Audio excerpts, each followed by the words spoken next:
तो मैं हूं कमर चीमा। और दोस्तों, जिस तरह कि आप देख रहे हैं, मेरे साथ मौजूद हैं साजिद ताड़ साहब। ताड़ साहब, सबसे पहले तो आपके वक्त का बहुत शुक्रिया sir. My pleasure. Thank you, Shikha sir. Thank you. ताड़ साहब, इस वक्त जो एक इम्पॉर्टेंट खबर है जो कि साउथ एशिया और इंटरनेशनल पॉलिटिक्स पे इम्पैक्ट करेगी, वो ये है कि भारत के अंदर अभी कुछ चार एक स्टेट्स में इलेक्शन हुए हैं, जिसमें जो मध्य प्रदेश है, राजस्थान है, तेलंगाना है, छत्तीसगढ़ है। इन स्टेट्स में जो बीजेपी है, Bharatiya Janata party, prime minister Modi की, वो बड़ी लैंडस्लाइड विक्ट्री के साथ जो है वो जीत गई है। मध्य प्रदेश में 163 सीट्स, कांग्रेस की 66 हैं, छत्तीसगढ़ में 54 एंड 36 हैं। इसी तरह राजस्थान में भी 115 एंड 70, मतलब इस तरह चल रहा है। ताड़ साहब, नरेंद्र मोदी जो हैं वो 2001 से लेके 2014 तक चीफ मिनिस्टर रहे। 2014 से लेके जो सिचुएशन नजर आ रही है कि अगर अगले मार्च अप्रैल में जो इलेक्शन हो रहे हैं इंडिया के अंदर, वो फिर जीत जाते हैं, तो 30 साल एज एन चीफ एग्जेक्टिव, 15 साल इंडिया का और 15 साल गुजरात का। तार साहब 73 ईयर्स का ओल्ड बाबा जी हैं, लेकिन उनको ऐसा हाथ और पल्स है यूथ, जवानों पे, बूढ़ों पे, खवातीन पे। How do you see, how is it going to impact and affect the South Asian politics and international politics, अगर वो वजीर आजम बन जाते हैं, and the way he's going in that direction, sir? Cheema साहब, मैं समझता हूँ भारत की तरक्की का एक ये भी बहुत बड़ा सीक्रेट है, एक सिंसियर रजीम का। सिंसियर, मेरा जो एम्फोसिस होगा वो सिंसियर रजीम पे होगा। एक सिंसियर रजीम जो है वो अपनी पॉलिसीज अगर बनाती है तो उसको इंप्लीमेंट करने के लिए मेरे ख्याल में 4 साल या 5 साल is not a sufficient period. एक फिलॉसफी, एक आइडियोलॉजी, उसको इन्फोर्स करने के लिए एक लंबा पीरियड दरकार होता है। और यही मैं समझता हूं कि भारत की एक तरक्की का सीक्रेट भी यही है कि मोदी साहब जैसा उनको एक लीडर जो नेशनलिस्ट है, उन्होंने उनको लीड किया और आगे भी मजीद लीड कर रहे हैं। इकॉनमी 5वें नंबर पर है उनकी। मुझे अभी तक उनके अल्फाज याद हैं कि मैं गारंटी करता हूं कि वो विल टच द नंबर 3। अब मैं ये बताना चाहूंगा खासकर इलेक्शन के हवाले से कि बीजेपी जो है, और यहाँ चीमा साहब, Madhya Pradesh, I always call Madhya Pradesh as my home state even then, क्योंकि जसदीप सिंह इज फ्रॉम मध्य प्रदेश। मैं हमेशा इंदौर जाता हूँ, अभी भी इस ट्रिप पर मैं, when I am going to India, I will be spending 2 days there. बल्कि मैं कभी एक ट्रेड डेलीगेशन के साथ गया था वहां पे। शिवराज सिंह चौहान जो कि वहां के चीफ मिनिस्टर हैं, आई मेट हिम। और Bhopal, I went to Bhopal at the same time. Jasdeep's family is in politics, वो भी बीजेपी से थे, वो भी उनके जो रिलेटिव हैं। मध्य प्रदेश और उसमें मध्य प्रदेश में, तेलंगाना में, छत्तीसगढ़ में, और सिर्फ एक वाहिद स्टेट है जिसमें कांग्रेस लीड करती नजर आ रही है, राजस्थान। उसमें बल्कि उत्तम कुमार रेड्डी जो है वो कहते हैं कि मैं गवर्नमेंट बनानी शुरू ताड़ साहब, करूंगा। तेलंगाना में, जी, तो जी। वो उसमें गवर्नमेंट बनानी उन्होंने शुरू की है। बीआरएस जो थी पहले वहां, उसकी गवर्नमेंट थी। लेकिन इसमें मैं बताना चाहूंगा कि ये it is not by coincidence, it's not by coincidence. इसमें मोदी साहब की एक वेरी सक्सेसफुल कैंपेन, उनके कामयाब इंटरनेशनल दौरे, उनकी इकोनॉमी, ग्लोबल साउथ को लीड करना, चंद्रयान, उसके बाद आदित्य 1, और उसके बाद तेजाज पे जो आखिरी उन्होंने कैंपेन की है, तेजाज में जाके जो फ्लाइट उनकी थी, मैं समझता हूं कि उसने, और फिर उन्होंने रियासतों में जहां जहां इलेक्शन थे उनमें खुद जाके उन्होंने दौरे किए हैं। और जिस तरीके से उन्होंने COP 28 के अंदर इंडिया को रिप्रेजेंट किया है, फ्रंट लाइन पे खड़े थे। एक साइड पर होस्ट थे, कतरी थे किंग, और दूसरी साइड पे जॉर्डेनियन किंग खड़े थे। और मैं समझता हूं कि Bharat is rising as a regional state. बल्कि अब तो मैंने जिस तरह बताया, रीजनल से आगे निकलकर, जब पिछली दफा टोनी बिल्कन भारत गए थे तो डॉक्टर जयशंकर ने उस प्रेस कॉन्फ्रेंस में कहा था, जो कि लगता अजीब सा था उस वक्त, उन्होंने उसमें कहा था कि America is not the only super power any more. So basically Bharat जो है वो रीजनल पावर से निकलकर आगे trying to make their space among the top 5, जो जिनको कहा जाता है कि 5 बड़ी पावर्स हैं। तो मैं समझता हूं कि आज मोदी साहब जो हैं वो आज 6 बजे शाम अपने पार्टी के हेडक्वार्टर न्यू दिल्ली भी जाएंगे।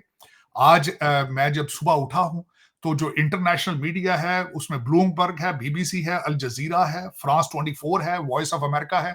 लेकिन अफसोस के साथ है कि बॉर्डर के इस पार न्यू दिल्ली से 100 किलोमीटर के ऊपर किसी को कोई पता नहीं है कि रीजन में क्या हो रहा है। अफसोस, ये मैं इस पे I will record my protest. हमारे मीडिया ने उसको भारतीय इलेक्शन को कंप्लीटली अबैंडन कर दिया है। सिर्फ देखा जा रहा है तो टाइगर 3 देखी जा रही है, मूवी देखी जा रही है, जवान देखी जा रही है, लेकिन उनकी तरक्की के बारे में बिल्कुल छुपाया जाता है, हाइड किया जाता है। हिंदुओं से इतनी नफरत है तो उनकी मूवीज क्यों देखते हैं आप? क्या वजह है? आप अपनी पसंद की चीजें उनमें से पिक करके उनको फॉलो करते हैं, लेकिन नफरत जब करनी हो तो उनके मजहब को सामने रख के नफरत का निशाना बना देते हैं आप।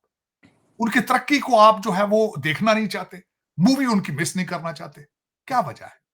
हर आपके जो लौंडा लपाड़ा है उसकी गाड़ी में आज भी गाने अगर देखे जाए तो वो सारे भारतीय पंजाबी चल रहे हैं, सारे मूवीज के गाने चल रहे हैं, डांस हो रहे हैं मूवियों आपके हर शादी के ऊपर। बिल्कुल इस तरह लगता है कि मैं भारत में खड़ा हूं। हर हर शादी इस तरह लगती है कि उसमें टोटल इंडियन कल्चर की ठाप होती है, लेकिन उनकी तरक्की से बाइकाट है आपका।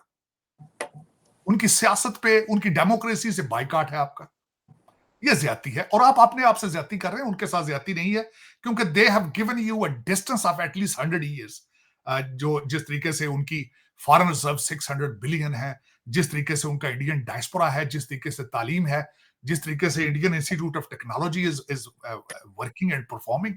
आपके मैं बताया था शायद चीमा साहब, भारत के अंदर 1300 यूनिवर्सिटियां हैं, आपके पास मेरा ख्याल है कोई टूटी फूटी 70-80 यूनिवर्सिटियां, वो भी नॉन फंक्शनिंग है। उसकी वजह यह है कि वहां से लोग निकलते हैं, 2 लफ्ज इंग्लिश में नहीं लिख सकते, 2 लफ्ज नहीं लिख सकते। आपने बाइकाट कर दिया है नॉलेज के साथ और इंटेलेक्ट के साथ। ये आपको बहुत इसकी कास करेगी। लेकिन यहां ये जरूर बताऊंगा कि आपको रूल करने वाले सारे लंदन लॉट हैं, लंदन लंदन पलट है, इनके बच्चे आज भी वहीं पढ़ रहे हैं। जुनैद सफ्तर की जरा देखें एजुकेशन, बिलावल भुट्टो साहब की एजुकेशन देखें, मेरे मुर्शिद पाक के दोनों बच्चे लंदन में तालीम ले रहे हैं। लेकिन ये सारे के सारे इकट्ठे होकर आपको कहते हैं जिहाद। जिहाद करें आप जाके गोलियां खाएं सीनों पर और जेलें भरें इनके लिए जिनके बच्चे लंदन बैठे हैं। लेकिन ये आप लोगों को सोचना होगा कि where the hell we are going, हमारी डेस्टिनेशन क्या है। मैं आई एम सरप्राइज चीमा साहब के इलेक्शन को आपने बाइकाट किया भारत का, आपके मीडिया ने ज्यादती की है। लेकिन ये कि ये मैं इस इलेक्शन को प्री टेस्ट कहूंगा, जिस तरह आपने खुद फरमाया है, ये प्री टेस्ट था भारत के अंदर। ये basically this was a check on Modi's performance, कि उन्होंने भारत के अंदर किस तरह वो परफॉर्म कर रहे हैं, उनकी रजीम किस तरह चल रही है। मैं समझता हूं, जिस तरह आपने खुद फरमाया, कि अगला इलेक्शन जो है रिगार्डलेस पॉपुलैरिटी का के आसमान को वो टच कर रहे हैं। Next prime minister will be definitely Modi, और मेरे ख्याल में मोदी साहब को रहना चाहिए भारत के अंदर उनका प्राइम मिनिस्टर, और इससे मजीद तरक्की करेगा भारत मेरे ख्याल में। एक शेकअप करना, और कांग्रेस दूसरी तरफ मैं जब देखता हूं, कल भी मैंने सबसे पहले मेरा एतराज था कि हमारे जो गांधी साहब हैं, उन्होंने वो जाते थे इलेक्शन पे तो उन्होंने पतलून और शर्ट पहनी होती थी। मेरे ख्याल में उनको कुर्ता पजामा होना चाहिए था। उन्होंने पहले पूरे इंडिया का दौरा किया है, उसमें भी वो पतलून और शर्ट में रहे हैं। पता नहीं, शायद अपने इटालियन हेरिटेज को वो ज्यादा मेरा ख्याल पसंद करते हैं, क्या वजह है। लेकिन कांग्रेस जो है is nowhere to provide a leadership. Personality एक बहुत बड़ी चीज होती है, एक डिटर्मिनेशन, एक आपकी decision making, risk taking, many चीजें होती हैं, टीम बिल्डर। वो मैं दूसरी साइड पे कांग्रेस जो है दे आर बिहाइंड। इसमें अगर देखा जाए तो एक ये भी है, मैं मोदी साहब की जीत को एक उसका एंगल ये भी बताना चाहूंगा कि एक तो मोदी साहब की परफॉर्मेंस है, और दूसरा बड़े खुशकिस्मत है कि अपोजिशन बड़ी कमजोर है और अनऑर्गेनाइज्ड है। They are not people have no confidence on them. ये भी एक बहुत बड़ा एक एलिमेंट है कि दूसरी साइड पे मोदी जी की टक्कर की पर्सनैलिटी कोई नहीं। डॉक्टर साहब, ये बिल्कुल आप सही कह रहे हैं, मोदी जी की टक्कर की पर्सनालिटी नहीं है। लेकिन मजे की बात यह है कि कांग्रेस जो फॉर एग्जांपल छत्तीसगढ़, राजस्थान में कांग्रेस से उन्होंने कंट्रोल लिया है, मध्य प्रदेश पे उन्होंने अपनी पोजीशन को बरकरार रखा है। क्वेश्चन ये आता है, एक हम सवाल करते हैं एंटी इनकम्बेंसी, मतलब मोदी साहब और उनकी पार्टी तो 10 साल से पावर में है, तो ये कांग्रेस क्यों अपना छत्तीसगढ़, राजस्थान जो है वो हार गई, और उनके बारे में कहा जाता है कि एंटी इनकम्बेंसी। क्या, जो मैं सवाल करना चाहता हूँ, ये जो इंडिया अपना एक ग्लोबल स्टेचर डेवलप कर रहा है। आपको याद है, मैं भी बहुत देर से ये कह रहा हूँ कि 2024 का इलेक्शन जो है वो इंडिया अपनी, मोदी साहब और इंडिया अपनी performance, global stature, global recognition, diaspora, इन चीज़ों पे लड़ेंगे कि अब India is a rising power, it's reclaiming. So do you believe कि ये जो नारा है कि India is reclaiming, reinventing itself, और अपनी वो जो आइडेंटिटी है कि जहाँ पे उसको क्लेम कर रहे हैं, ये नारा इंडिया के अंदर चला गया है। दिस इज वेयर वो कहते हैं कि हमें एक लीडर मिला है। डू यू थिंक कि ये जो आइडियाज हैं बेसिकली ये वो इम्पैक्ट कर रहे हैं? इकोनॉमी और इन चीज़ों की अपनी जगह पे ज़रूर वैल्यू है, लेकिन असल में the question of identity of Indian is जो कि प्राइम मिनिस्टर मोदी और वो वैल्यूज और heritage and culture and history, जिस तरह उन्होंने अपनी वो कांग्रेस का वो इफ्तिताह किया जो नई पार्लियामेंट की बिल्डिंग का, तो they did it in a traditional way. Do you think ये मैसेज अंदर चला गया अवाम के? बिल्कुल। इसमें देखें चीमा साहब, ये दोनों जो आइडियाज हैं they are interconnected to each other. उसकी वजह ये है कि आप अपना तशख्खुस जो है, जब तक आप इकानमी आप नहीं आपके ग्रिप में होगी, अगर आपके 600 बिलियन फॉरेन रिजर्व नहीं होंगे, तो आपकी आइडेंटिटी को किस तरह रिकॉग्नाइज किया जाएगा, आपकी सुप्रीमेसी को किस तरह एक्सेप्ट किया जाएगा? अगर आप चंद्रयान जो नाम बनाते, अगर आप अदित्य ना बनाएं, अगर आप टेस्ला को वहां पे असेंबल ना करें, अगर आप एप्पल ना बनाएं, आप अगर वहां पे दुनिया की फार्मेसी बिल्ड ना करें, तो तशख्खुस किस तरह होगा? और मैं इसमें बिल्कुल एग्री करूंगा कि भारत का रोल सिविलाइजेशन के लिहाज से अगर देखा जाए, हमने तो खैर नाराजगी में आके उनको पढ़ना छोड़ दिया ना, अपनी हिस्ट्री, अपने हेरिटेज को डिनाई कर दिया है। अगर आप चाणक्य के बारे में पढ़ें, आप उनकी सिविलाइजेशन के बारे में पढ़ें, आप टेक्सला यूनिवर्सिटी के बारे में पढ़ें, आप इंडस सिविलाइजेशन के बारे में पढ़ें, तो आप हैरान हो जाएंगे कि दुनिया की oldest strong and civilised nation थी। और मेरे ख्याल में ये टाइटल, और उसके बाद तो खैर ये हुआ कि पहले आके ग्रीक आए, अलेक्जेंडर आए, और उसके बाद फिर इन्वेडर्स ने लाइन लगा दी है, चाहे वो पठान आए हैं, चाहे तरकश आए हैं, चाहे ब्रिटिश आए हैं। मेरे ख्याल में ये एक हिस्ट्री इज रिपीटिंग। और मैं समझता हूं कि दिस ये ना सिर्फ, बल्कि मैं तो इस लेवल तक जाता हूं कि they are taking the revenge of the colonialism of regardless British or colonialism of Mughals and destruction by all of these invaders. मैं समझता हूं this is the best revenge. मैंने जिस तरह आपको पहले एक दफा कहा था, इससे बड़ा रिवेंज क्या होगा कि चंद्रयान को ऊपर भेजने वाले, चांद के ऊपर, उनका नाम ही सोमनाथ है। तो मैं समझता हूं कि ये एक लेकिन इसके पीछे मैं बार बार जो कहूंगा, मैं जब चाणक्य सिविलाइजेशन, चाणक्य, जब मैं अर्थशास्त्र भी पढ़ता हूं, तो उसमें भी सबसे बड़ा सीक्रेट यही है, नॉलेज। नॉलेज। जब आर्यन यहाँ पे आए थे शिफ्ट होकर, तो विद्या की किताबें उनके साथ थी। इमेजिन करें आप, 150 AD 200, they had books with them, they had a knowledge of it. और सबसे बड़ी बात यह, मैं उसमें जब हिस्ट्री पढ़ रहा था चाणक्य की, तो Alexander invited the leaders. 2000 leader थे, 2000 टीचर थे टेक्सला यूनिवर्सिटी के अंदर, 2000। और Alexander was fascinated by their knowledge and there wisdom, और उसने इनवाइट किया था इन लोग उनके टीचर्स को। और उसने अपनी जब एपेटाइट बताई थी कि I want to learn your knowledge, तो किसी टीचर ने कहा था कि यू हैव टू, पहले ये अपने कपड़े उतारो, जो तुमने एक शहनशाही कपड़े जो सिल्क पहना है, हमारे जैसे कपड़े पहन कर आओ, ताकि हम तुम्हें बता सकें व्हाट इज नॉलेज। और उसने इस डिस्कशन पे गुस्सा करके उन लोगों को कहा था कि इनको जिंदा जला दिया जाए, और उसमें Chanakya somehow ran away from there. लेकिन मैं ये कहना चाहता हूं कि अलेक्जेंडर, जिसके बहुत बड़े बड़े टीचर थे, he was fascinated by the Tesla and the Chanakya knowledge and everything सारा।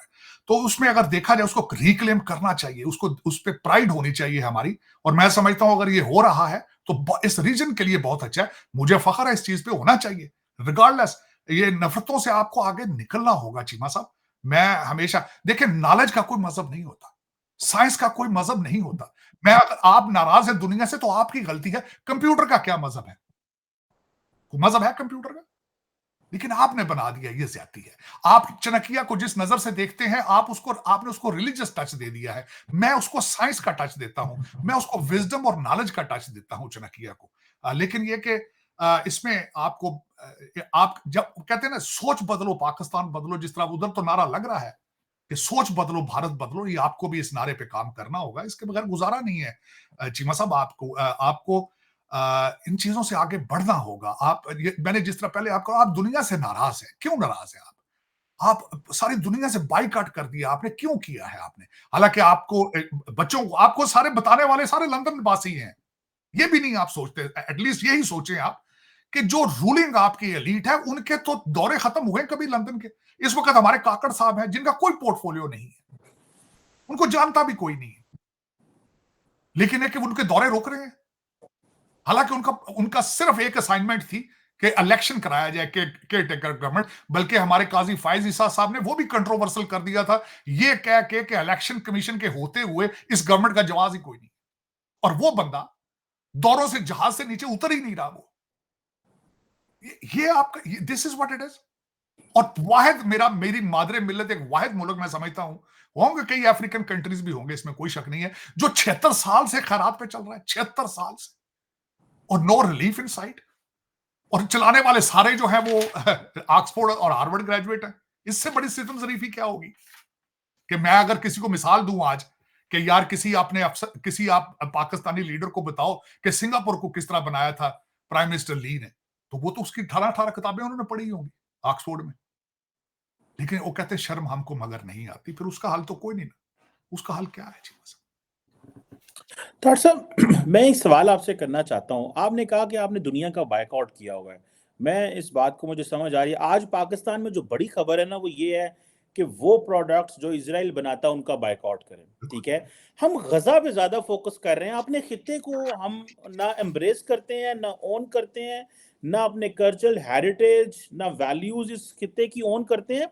ये हम गज़ा से ज़्यादा हमारी, मैं ये नहीं कहता कि जो इज़राइल वहाँ पे जेनोसाइड कर रहा है, we are totally we support the inhuman act है जो डिसप्रोपोर्शनेट वायलेंस का इस्तेमाल हो रहा है, और जिस तरह हत्ते सिविलियंस को मारा जा रहा है। आर्म्ड स्ट्रगल चलो ठीक है, रिस्पॉन्ड करे Israel, but the question is कि तार साहब हमारा ध्यान गजा में है, हम खित्ते का क्यों नहीं समझना चाह रहे? आपने मीडिया का जिक्र किया कि ब्लूमबर्ग बात कर रहा है, बीबीसी बात कर रहा है, हमारा मीडिया, हम लोग for the sake of understanding, आप नफरत करें करनी है आप, but for the sake of understanding, for knowing what's going on in the region, हमें इंडिया की एग्जांपल या बांग्लादेश की एग्जांपल जो है उसको, उसके ऊपर डिस्कशन तो करनी चाहिए। ये भी नहीं की जा रही। ये किस चीज का गुस्सा है तार साहब? शर्मिंदगी है क्या है? नहीं चीमा साहब, मैं बताना चाहूंगा कि मेरे मौलवी जो हैं, ये जो सारे अनएजुकेटेड मौलवी हैं, कोका कोला निकाल निकाल के तोड़ रहे हैं बाहर। ठीक है चीमा साहब, इनको कहें फेसबुक का भी बाइकआउट करें। फिर वो Zuckerberg is a Jewish fellow. और कोका कोला फाउंडेशन आपको जो आप रिसेंट आपको एक नया तोहफा मिल रहा है लंदन प्रॉपर्टी के लिए, 77.8 मिलियन का रिचार्ज पाकिस्तान, उसमें से $5 मिलियन कोका कोला फाउंडेशन दे रहा है यूएसएड के हवाले से। उसका भी बाइकआउट करें फिर। लेकिन ये बाइकआउट के नारे सिर्फ सड़कों के लिए लगवाते हैं, ये सड़कों के लिए लगवाए जाते हैं। आप पिछले मेरे ख्याल में 30-35 साल से अमेरिकन टुकड़ों में पल रहे हैं जब से रशिया अफगानिस्तान आया था, लेकिन मेरे मुर्शद ने 55 जलसे किए हैं एंटी अमेरिकन सेंटीमेंट के ऊपर। 55 जलसे। बाइकआउट करो अमेरिका का यार, वैसे ही बंद कराओ, ठीक है, तुम्हें नहीं सूट करता बंद करो यार।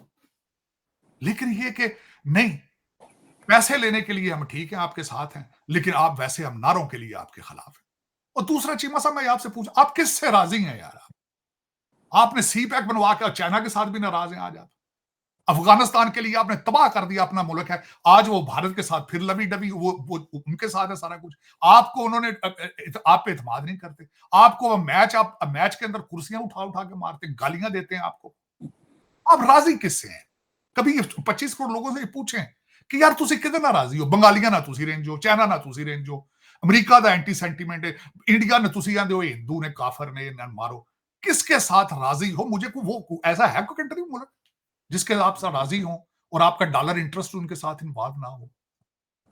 मुझे तो कोई नजर नहीं आ रहा है। आप अपने आप से नाराज हैं चीमा साहब, आप किसी से नाराजगी से आप क्या उनका बिगाड़ लेंगे?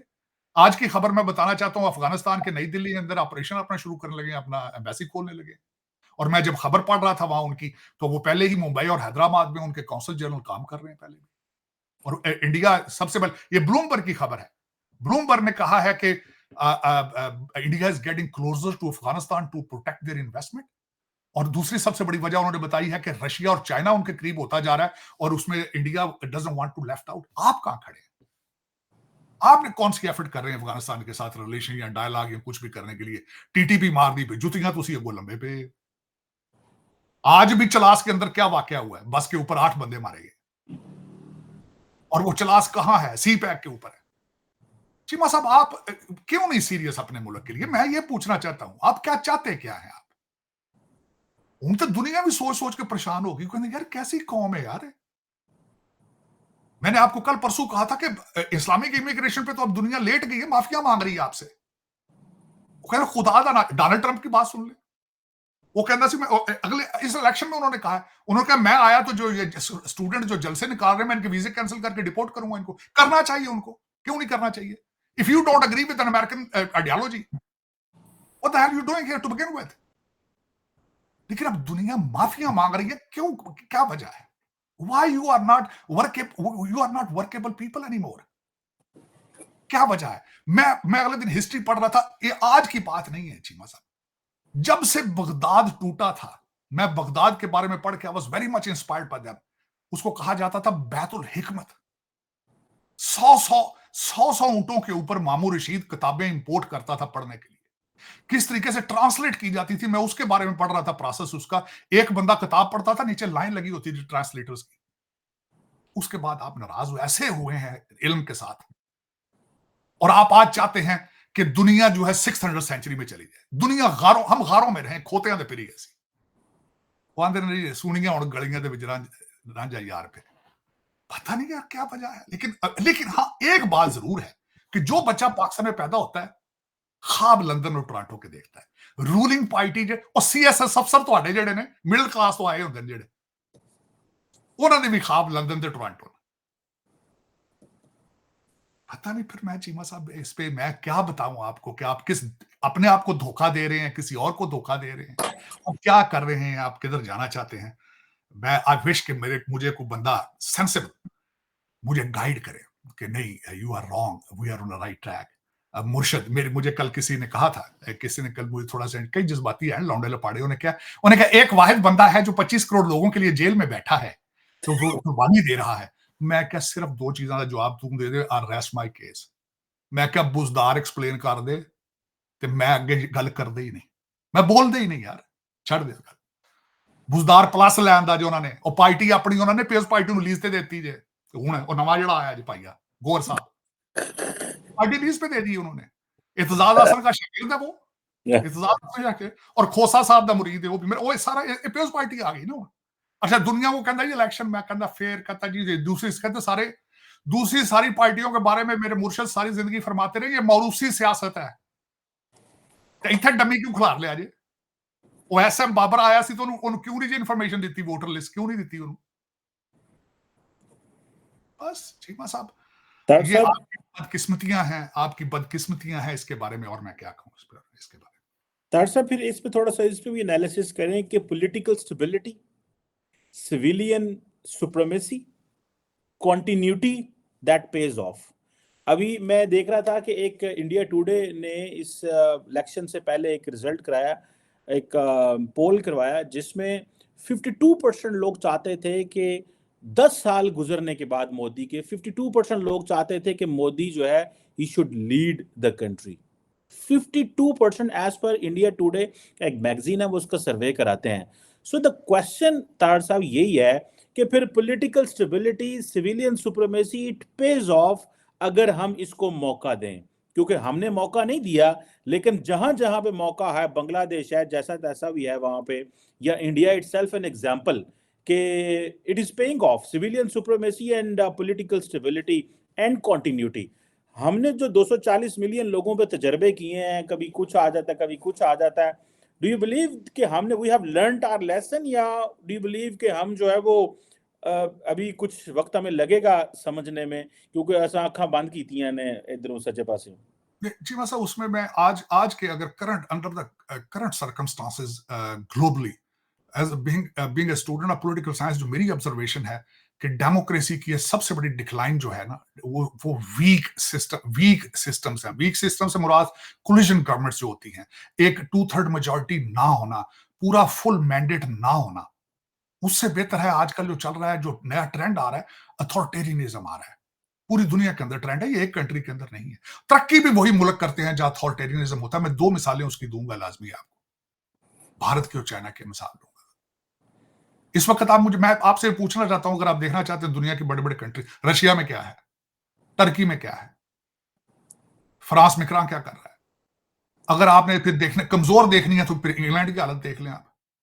साल साल के लिए गवर्नमेंटें आती हैं, कोई भी क्लियर पॉलिसी के ऊपर काम नहीं हो रहा। आज वो ऑलमोस्ट बैंकरप्ट हो चुके हैं यूरोप के अंदर, उनकी तरक्की रुक चुकी है।